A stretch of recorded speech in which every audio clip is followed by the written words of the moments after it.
औज़ुबिल्लाहिमिनश्शैतानिर्रजीम बिस्मिल्लाहिर्रहमानिर्रहीम। Dear students, अस्सलाम वालेकुम वरहमतुल्लाहि वबरकातुहू। आज हम बायो का chapter number 2 solving a biological problem discuss करने जा रहे हैं। इस चैप्टर की चंद चीज़ें आपके सामने मैंने पॉइंट्स में लिखी हुई हैं बोर्ड पे। आप बेशक इसका जो है वो स्क्रीनशॉट ले लें या आप इनको लिख लें ताकि आपको जो है वो बाद में किसी किस्म का मसला, किसी किस्म की प्रॉब्लम, परेशानी ना हो। सबसे पहले हम जिस आर्टिकल को डील करने जा रहे हैं वो आर्टिकल है हमारा सबसे पहला, बायोलॉजिकल मेथड किन को कहा जाता है। क्योंकि हमने बायोलॉजिकल प्रॉब्लम्स को सॉल्व करना है तो इसके लिए हमें सबसे पहले बायोलॉजिकल मेथड को पढ़ना होगा। बायोलॉजिकल मेथड क्या चीज़ है, जैसा कि आपके सामने लिखा भी हुआ है, method in which biological problems are solved. वो मेथड्स जिनमें बायोलॉजिकल प्रॉब्लम्स को सॉल्व किया जाता है उनको हम बायोलॉजिकल मेथड कहते हैं। मसलन आप किसी भी चीज़ को डिटेक्ट करते हैं, कोई बीमारी आपके सामने आती है, उस बीमारी के लिए सबसे पहले आप जो काम करते हैं वो आपका क्या है, आप उस बीमारी को पहले देखते हैं कि ये बीमारी कैसी है, फिर आप उसको ऑब्जर्व करते हैं मुख्तलिफ लोगों के अंदर एंड सो ऑन। ये बायोलॉजिकल प्रॉब्लम है और फिर हम इसको एक ख़ास मेथड के ज़रिए सॉल्व करते हैं। इनको बायोलॉजिकल मेथड्स कहा जाता है। तो अब हम देखेंगे कि इन बायोलॉजिकल प्रॉब्लम्स को किस तरह सॉल्व किया जाता है, इनके सॉल्यूशन का क्या मेथड है। तो इसका जो पहला आर्टिकल है 2.1 का फर्स्ट आर्टिकल वो ये है कि आपने किस तरह इन बायोलॉजिकल प्रॉब्लम्स को सॉल्व करना है। There are 7 steps to solve the biological problem. 7 steps हैं जिनके ज़रिए आप बायोलॉजिकल प्रॉब्लम को सॉल्व करते हैं। वो कौन कौन सी हैं, अब आप ज़रा इन पे गौर करें। सबसे पहली है रिकग्निशन। मैं साथ साथ डिटेल बताता जाऊंगा, आपने बुक से इसको देख लेना है। तो रिकग्निशन का मतलब ये है कि आप सबसे पहले उस प्रॉब्लम को रिकग्नाइज करें, प्रॉब्लम क्या है। मसलन लोग इलाके में, हमारे इलाके में मसलन बार बार बीमार हो रहे हैं, उनको जो है वो थोड़ी देर के बाद बुखार होता है, उसको फिर सर्दी लगती है एंड सो ऑन। इस तरह की प्रॉब्लम आपको फेस करना पड़ रही है, आपको नहीं पता कि ये कौन सा बुखार है या कौन सी बीमारी है। आप सबसे पहले इस प्रॉब्लम को रिकग्नाइज करेंगे कि ये कौन सी प्रॉब्लम है और ये प्रॉब्लम अब किस तरह डील की जाएगी। इसे कहते हैं recognition the biological problem. In other words, you can say that a biological problem is a question related to the living organisms. Living organism से रिलेटेड जो भी आपका सवाल होगा और जो भी प्रॉब्लम होगी, मसलन ये क्यों हो रहा है, ये बीमारी ऐसे क्यों है, और इस बीमारी के अंदर ये क्या क्या जो है वो अलामात ज़ाहिर हो रही हैं, ये सारी चीज़ें क्या कहलाती हैं, रिकग्निशन कहलाती हैं। You have to raise the question, you have to give the question, और you are now going to relate the questions with the living organisms. तो आपने यहाँ पर क्वेश्चंस जो हैं वो रेज करने होते हैं कि अब ये प्रॉब्लम ऐसे है, क्यों है, किस तरह है। इसे कहते हैं हम रिकग्निशन। अब हम बात करते हैं ऑब्जर्वेशन की। ऑब्जर्वेशन बेसिकली हम किस तरह कर सकते हैं। There are 5 senses in any living organism. One of them is called vision, second is called hearing, third is called smell, fourth is called taste, and fifth is called touch. There are 5 senses in the human being, there are 5 senses in the living organism, and you can say that कि जो सबसे पहली चीज़ हम deal करते हैं वो है vision. किसी चीज़ को देख के हम रिकग्नाइज करते हैं, या हम जो है वो उसको हियर करते हैं, सुनते हैं, फिर हम स्मेल करने की कोशिश करते हैं, टेस्ट करते हैं और टच करते हैं। तो ये हमारे पास 5 मेन चीज़ें हैं जिनके ज़रिए हम किसी चीज़ को ऑब्जर्व करते हैं। और आपकी ऑब्जर्वेशन 2 तरह की होनी चाहिए, या क्वांटिटेटिव होती है या क्वालिटेटिव होती है। मसलन हम क्वालिटेटिव किस तरह ले सकते हैं। क्वालिटेटिव ये है कि freezing point of water is colder than the boiling point. जो फ्रीजिंग पॉइंट है, वाटर ले लें और वाटर के 2 पॉइंट लेते हैं, फ्रीजिंग पॉइंट और बॉइलिंग पॉइंट। फ्रीजिंग पॉइंट कब आता है, जब हम उसको जो है वो बिल्कुल कूल कर देते हैं, और बॉइलिंग पॉइंट का कब आता है, जब हम उसको बहुत ज़्यादा हीट कर देते हैं। ये हमारी है क्वालिटेटिव ऑब्जर्वेशन। क्वालिटेटिव ऑब्जर्वेशन में हम यूं कह सकते हैं the freezing point of the water is colder than the boiling point. ये हमारी हो जाएगी क्वालिटेटिव ऑब्जर्वेशन। जो क्वांटिटेटिव ऑब्जर्वेशन हमारी बनेगी वो ये है कि फ्रीजिंग पॉइंट कितना होना चाहिए, क्वांटिटी कितनी होनी चाहिए उसकी। तो आपने फ्रीजिंग पॉइंट रख लिया जी 0, जीरो फ्रीजिंग पॉइंट है यानी 0 डिग्री पर वाटर फ्रीज कर जाएगा।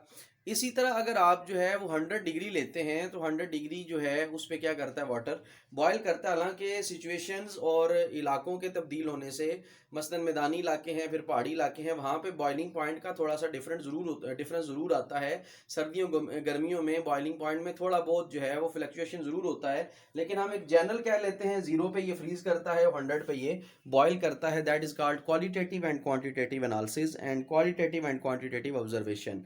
क्वालिटेटिव में आपने जस्ट ये बताया कि फ्रीजिंग पॉइंट कम होता है, बॉइलिंग पॉइंट ज़्यादा होता है, और क्वांटिटेटिव में आपने बताया कि फ्रीजिंग पॉइंट 0 है, बॉइलिंग पॉइंट 100 है, आपने वैल्यू बताई। तो इस तरह भी आप दूसरा स्टेप जो है वो देखते हैं। आप सबसे पहले रिकग्नाइज करते हैं, फिर आप ऑब्जर्वेशन करते हैं, क्वालिटेटिवली भी करते हैं और क्वांटिटेटिवली भी करते हैं। इसी तरह तीसरा है हाइपोथेसिस। हाइपोथेसिस कहते हैं किसी चीज़ को लेट कर लेना, किसी चीज़ को फर्ज कर लेना, या यूं समझ लें कि आपने उस बीमारी के लिए चंद चीज़ों को फ़र्ज कर लिया। ऐसे कहते हैं फार्मूलेशन ऑफ हाइपोथेसिस। आपने एक मफरूज़ा सा कायम कर लिया है, एक आपने मफरूज़ा बना लिया है। तो अगर आप देखें हाइपोथेसिस की डेफिनेशन, यहाँ पर मैंने थर्ड पॉइंट की नीचे लिखी है, टेंटेटिव एक्सप्लेनेशन ऑफ ऑब्जर्वेशन। जो आपने ऑब्जर्व किया है उस ऑब्जर्वेशन के लिए आपने वक्ती या आर्जी सी एक्सप्लेनेशन दी है, जो एक्चुअल नहीं है। आपको नहीं आइडिया ये दुरुस्त है, आपको नहीं आइडिया ये गलत है, आपने उसके लिए एक चीज लेट कर ली है कि इस तरह हो तो इस तरह हो सकता है। तो इसको हम कहते हैं टेंटेटिव एक्सप्लेनेशन, वक्ती या आर्जी किसी चीज को एक्सप्लेन करना। Tentative explanation of the observation is called hypothesis और फॉर्मुलेशन ऑफ द हाइपोथेसिस। अब जो हाइपोथेसिस आप बनाते हैं उसकी कुछ खूबियां होनी चाहिए। ये नहीं कि आप हाइपोथेसिस बनाएं, किसी चीज को लेट करें और जो आपने लेट किया हो वो आपको भी समझ ना आए और अगले बंदे को भी समझ ना आए। सबसे पहले हमारा पॉइंट ये है कि जो आप हाइपोथेसिस बना रहे हैं उसका रूल क्या है, it should be a general statement. It should be a general statement, ये एक जनरल स्टेटमेंट होनी चाहिए, तब आपको जो है वो इसका अंदाजा होगा। दूसरा, it should be a tentative idea. ये जो आइडिया होगा ये वक्ती आइडिया होगा, आर्जी आइडिया होगा, एक्सपेरिमेंट के बाद इसको रिजेक्ट किया जा सके। यानी इस तरह का आपने जो है स्टेटमेंट देना है, मतलब आपने एक लाइन में एक्सप्लेन कर देना है कि इस बीमारी की ये वजह है, इसे हम कहते हैं हाइपोथेसिस, आपने ये लेट करना है। तीसरा, agree with the available observation. जो आपको ऑब्जर्वेशन अवेलेबल है उससे ये एग्री करता हो। मसलन हम आम जुबान में कहते हैं कि जिस तरह आजकल ये एक मजाक भी बना हुआ है और मजाक भी चल रहा है कि जब पानी आता है, जब बारिश आता है तो पानी आता है, जब बारिश नहीं आता तो पानी नहीं आता। तो ये आपने अक्सर जो है लतीफ़ा सुना भी हुआ है, बिलावल भुट्टो जरदारी वाला। तो अगर ऑब्जर्वेशन के साथ वो एग्री करे तो कभी जो है उसको रिजेक्ट नहीं किया जाएगा। मसलन बिजली है तो आपका पंखा चलेगा, अगर बिजली बंद हो जाए तो पंखा आपका ऑब्वियसली नहीं चलेगा, अगर कोई और इलेक्ट्रिसिटी के अलावा सोर्स नहीं है तो इसे हम आम तौर पे क्या कहते हैं, हाइपोथेसिस कहते हैं, agree with the available observation. Fourth point हमारा ये है, इसको आपने सिंपल से सिंपल वर्ड्स में रखना है। It should be simple as simple as possible. आपने इसको जितना सिंपल रखना है, जितना मुमकिन हो उतना उस स्टेटमेंट को आप सिंपल रखें, वरना ये प्रॉब्लम क्रिएट करेगी। उसके बाद लास्ट पॉइंट इसका ये है कि ये हाइपोथेसिस शुड बी टेस्टेबल। आप इसका तजर्बा कर सकें, आप इसका तज्जिया कर सकें, जायजा ले सकें, आप इसको टेस्ट कर सकें, एंड पोटेंशियली फाल्सिफिएबल, और इसको बाद में रिजेक्ट भी किया जा सके। ये नहीं कि आप हाइपोथेसिस बना के अकड़ जाए, नहीं नहीं नहीं यही है यही है यही है। तो ये जो है आप ऐसा हाइपोथेसिस जनरेट करें जिसको टेस्ट भी किया जा सके और उसको जो है वो बाद में एक्सपेरिमेंट के जरिए या तो रिजेक्ट किया जा सके या उसको जो है वो एक्सेप्ट किया जा सके। तो ये हमारे पास है बेसिकली हाइपोथेसिस का पोर्शन।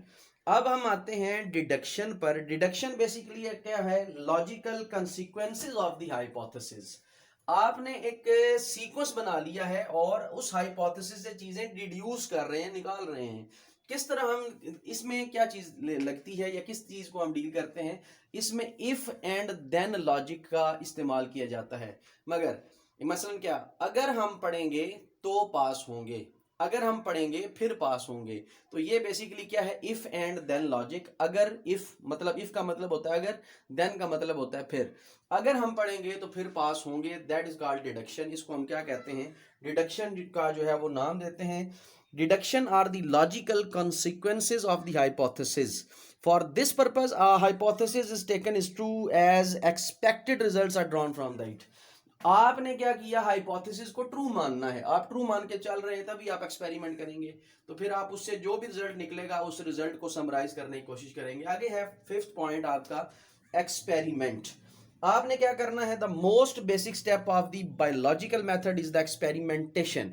आपने एक्सपेरिमेंट परफॉर्म करने हैं और आपने देखना है कि जो आपने हाइपोथेसिस बनाया है या उससे जो आपने डिड्यूस किया है वो ट्रू है या फॉल्स है। फिर आपके एक्सपेरिमेंट पे ये चीज़ बेस करती है कि आपने बाकी ठीक कहा है या नहीं कहा। अगर वो इनकरेक्ट है तो उसको रिजेक्ट किया जाएगा, और अगर जो है वो हाइपोथेसिस आपका एक्सपेरिमेंट से दुरुस्त साबित हो गया उसको कबूल किया जाएगा, और उसके ऊपर जो है वो मजीद फिर टेस्ट किए जाते हैं। तो ये आपकी आ जाएगी पांचवा स्टेप इसका, एक्सपेरिमेंटेशन।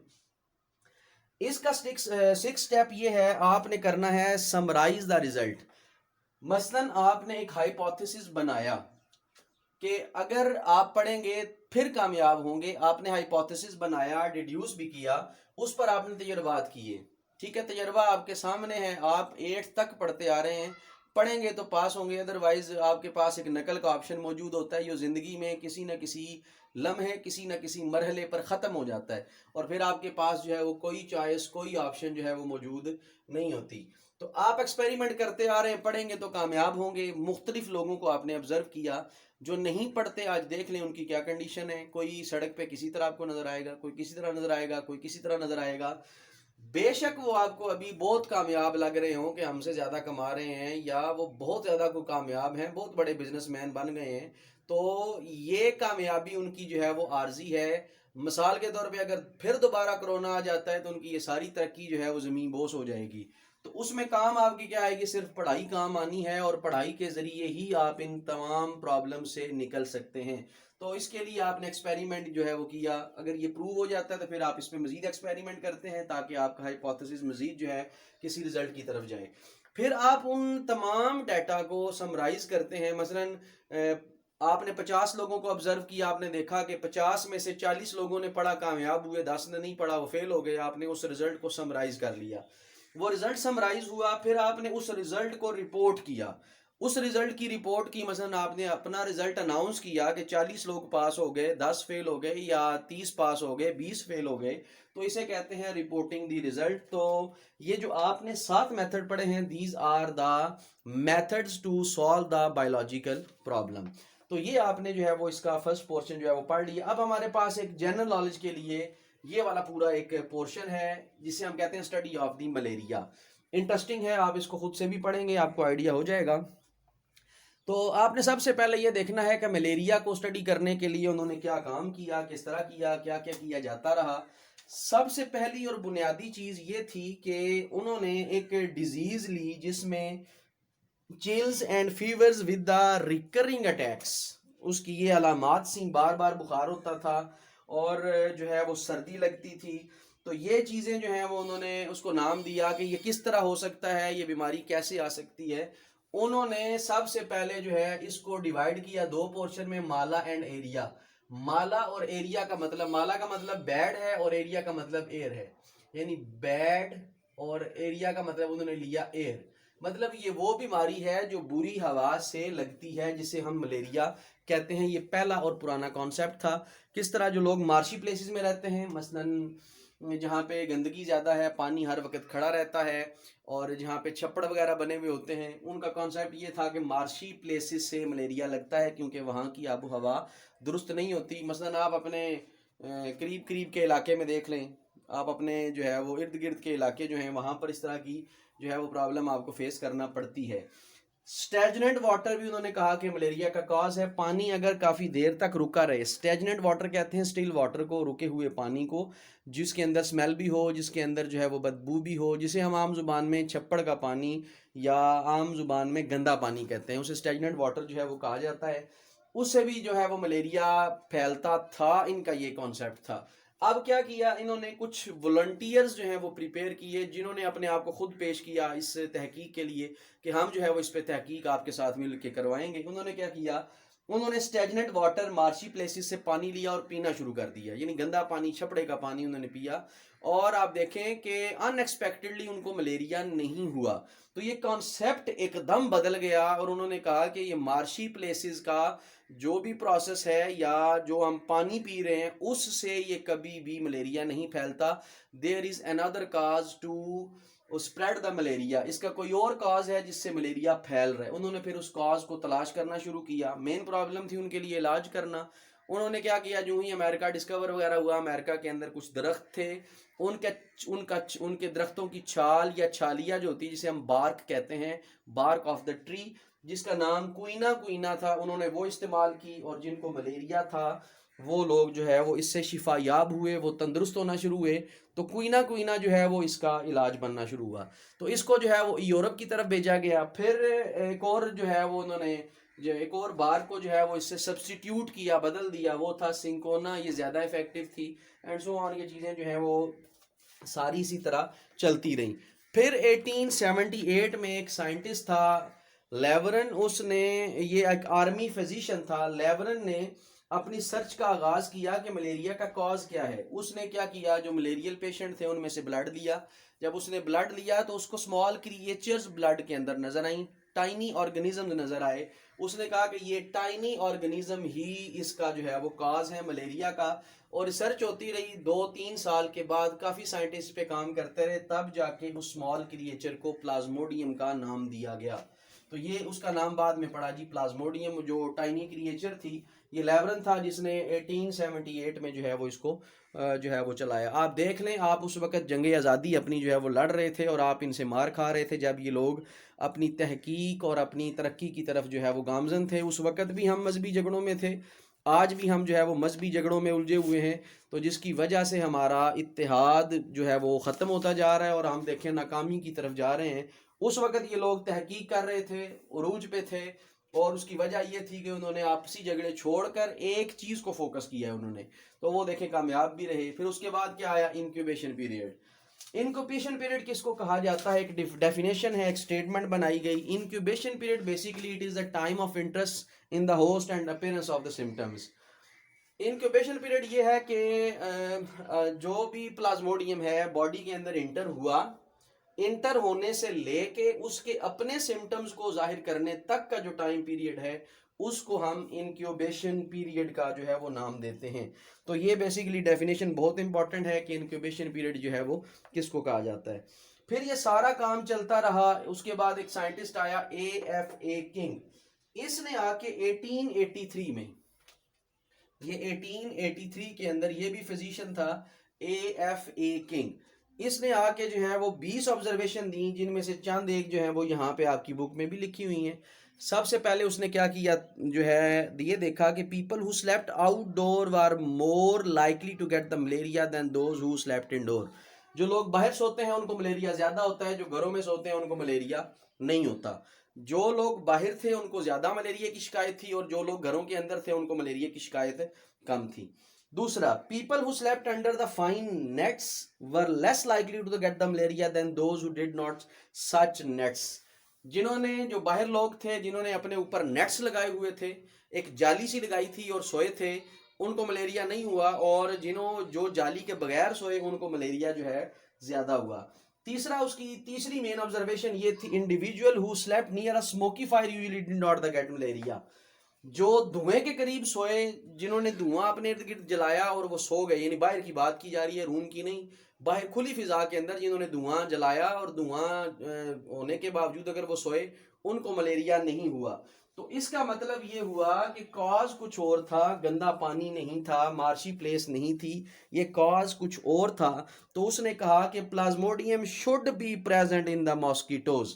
AFA किंग ने कहा ये जो प्लाज्मोडियम आप देख रहे हैं, ये प्लाज्मोडियम किसके अंदर प्रेजेंट है, मॉस्किटोज के अंदर प्रेजेंट है, मच्छरों के अंदर प्रेजेंट है। इनकी वजह से जो है वो मलेरिया आगे कॉज होता है।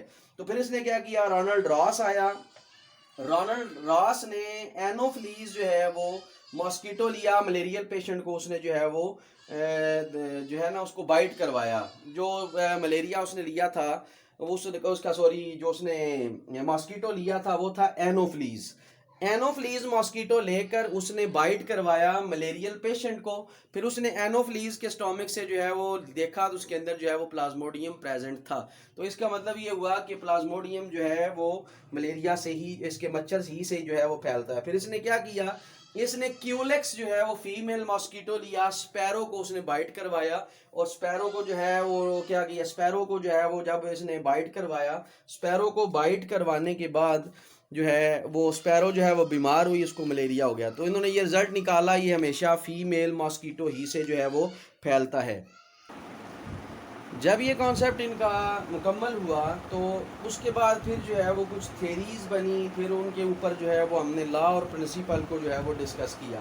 ये बेसिकली इसी के साथ जो है वो अगला आर्टिकल है 2.12। तो थ्योरी, लॉ और प्रिंसिपल, इनमें क्या डिफरेंस है। मसलन आपने एक स्टेटमेंट दी और स्टेटमेंट को आपने पूरे इलाके में फैला दिया। उस स्टेटमेंट की कोई एक्सपेरिमेंटल एविडेंस नहीं था, उस स्टेटमेंट के ऊपर किसी ने तजर्बा नहीं किया। आपकी बात पे एतबार करते हुए उन्होंने वो बात सारी की सारी पूरे इलाके में फैला दी। तो वो बात जो बग़ैर एक्सपेरिमेंट के फैल जाती है, बग़ैर तजर्बा किए हुए दूसरे लोगों तक पहुंच जाती है, उसको हम थ्योरी कहते हैं। वो थ्योरी है, थ्योरी रिजेक्ट भी हो सकती है एक्सपेरिमेंट से और थ्योरी को जो है वो प्रूव भी किया जा सकता है। फिर आपने क्या किया, जब ये बात फैली उससे जो है वो एक हाइप सा क्रिएट हुआ, लोगों ने क्या किया, उस पर तजर्बा करना शुरू किया। जब तजर्बात करने शुरू किए गए तो वही थ्योरी अगर प्रूव हो जाए, वही थ्योरी अगर सच साबित हो जाए, वो लॉ या प्रिंसिपल कहलाती है, वही एक लॉ बन जाता है, वही जो है वो एक प्रिंसिपल बन जाता है। तो लॉ और इसकी डेफिनेशन आपने देखनी है कि लॉ की डेफिनेशन क्या है और थ्योरी की। The hypothesis that stand the test of time, often tested and never rejected, are called the theory. उसको अभी टेस्ट किया जाना हो उसको थ्योरी कहा जाता है, रिजेक्ट अभी ना किया गया हो वो थ्योरी कहलाती है। और फिर अगर क्या हो, if a theory survive such a doubtful approach and continues to be supported by the experimental evidence, अगर वही थ्योरी बच जाए और एविडेंस आपको मिल जाए तो वही लॉ और प्रिंसिपल बनता है। तो ये आपके पास आर्टिकल 2 था, आर्टिकल 2.12 था। अब हम आते हैं आर्टिकल 2.2 की तरफ। दूसरा आर्टिकल है और ये आखिरी आर्टिकल है इस चैप्टर का 2.2। इसमें हम 3 चीज़ें डिस्कस करेंगे। डाटा क्या होता है, डाटा ऑर्गेनाइजेशन एंड उसका एनालिसिस क्या है। डाटा बेसिकली किसे कहा जाता है, आपने इंफॉर्मेशन इकट्ठी करनी शुरू की, आपके पास रैंडम इंफॉर्मेशन आ रही हैं, उन सारी रैंडम इंफॉर्मेशंस को आप डाटा कहते हैं। उन डाटा, जो भी डाटा आपके पास आया उसको आपने तरतीब देना शुरू किया। मसलन आपने कहा कि 50 इंसानों को मलेरिया हो गया, that is a random information. इसमें यह नहीं बताया गया बच्चे कितने हैं, बूढ़े कितने हैं, जवान कितने हैं, मर्द कितने हैं, औरतें कितने हैं। आपके पास एक रैंडम डाटा था, आपने उसको कलेक्ट किया। फिर आपने उसको ऑर्गेनाइज करना शुरू किया कि औरतें कितनी थीं, मर्द कितने थे, बच्चियाँ कितनी थीं, बच्चे कितने थे, एंड सो ऑन। ये सारी चीज़ें आप जब इसको देखेंगे, डिस्कस करेंगे, डाटा को एक टेबुलर फॉर्म या डाटा को ऑर्गेनाइज फॉर्म में लेके आएंगे, इसको हम डाटा ऑर्गेनाइजेशन कहते हैं। अब इस डाटा को एनालाइज किस तरह किया जाता है, एक एग्जांपल आपके सामने लिखी हुई है, मैं इस एग्जांपल को यहाँ से पढ़ता हूँ, आप इस पर ज़रा गौर करें। वो ये है कि अ biologist can calculate how many birds will get malaria when he allows infected mosquito to bite 100 healthy sparrows। जब उन्होंने इस तरह किया कि उन्होंने 100 चिड़ियों के ऊपर, 100 स्पैरोज के ऊपर जो हेल्दी थी, इन्फेक्टेड मॉस्किटोज को बाइट करवाया। In the previous experiment he noted that when he allowed mosquitoes to bite 20 sparrow, 14 out of them got malaria। 20 sparrows में से 14 को मलेरिया हुआ। तो अगर 100 को लड़वाई जाए तो कितना जो है वो कितनी को मलेरिया होगा और कितनी को नहीं होगा। तो ये हमने देखना है कि कितनी इससे जो है वो इफेक्टेड है। मसलन आपने 20 स्पैरोज को लड़वाया, 14 को मलेरिया हो गया। इसी तरह आपने 100 को लड़वाया तो कितनी स्पैरोज को जो है वो मलेरिया होगा, इसको आपने एनालाइज करना है। एनालाइज हम किस तरह करते हैं, ये रेशो की फॉर्म में, और हम इसको प्रोपोर्शन की फॉर्म में जो है वो डील करते हैं, रेशो और प्रोपोर्शन। ये आपने इसको पहले भी सॉल्व किया हुआ है, हम इसको जो है वैसे लिखते हैं। ये जो आपका कॉलन है इसको हम डिवीजन फॉर्म में लिखते हैं 14/20। ये जो है वो आपका इक्वलिटी क्या आता है, x/100, x is equal to 40 into 100 divide by 20। आप इसको खुद से भी सॉल्व कर सकते हैं, कैलकुलेटर से भी सॉल्व कर सकते हैं। तो ये आपका आएगा 70, मतलब out of 100 70 sparrows got the malaria. ठीक है जी, इसको कहते हैं डाटा एनालिसिस। अगर 20 को लड़वाएं तो 14 जो हैं वो मलेरिया का शिकार होती हैं, अगर 100 को लड़वाएं तो फिर कितनी होंगी। तो आपने इस मेथड के ज़रिए जो है वो इसको फाइंड आउट करना है। तो डियर स्टूडेंट्स, ये आपका चैप्टर नंबर 2 भी जो है वो कंप्लीट हुआ है। इसको आपने देखना है, शॉर्ट में आपने इसको लेना है, इसकी एक्सरसाइज वगैरह आपने जो है वो खुद सॉल्व करनी है। इनके अंदर जो डेफिनेशंस हैं, जो पॉइंट्स हैं, ये आपने फोकस करने हैं, जो मैंने बोर्ड पे करवाए हैं, इन्हीं को आप प्रिपेयर करने की कोशिश करें। तो यही आज का आपका आर्टिकल है और आपने चैप्टर 2 को भी कंप्लीट कर लिया। अल्लाह ताला आपका हामी व नासिर हो। अल्लाह हाफिज़। अस्सलामु अलैकुम व रहमतुल्लाहि व बरकातुहू।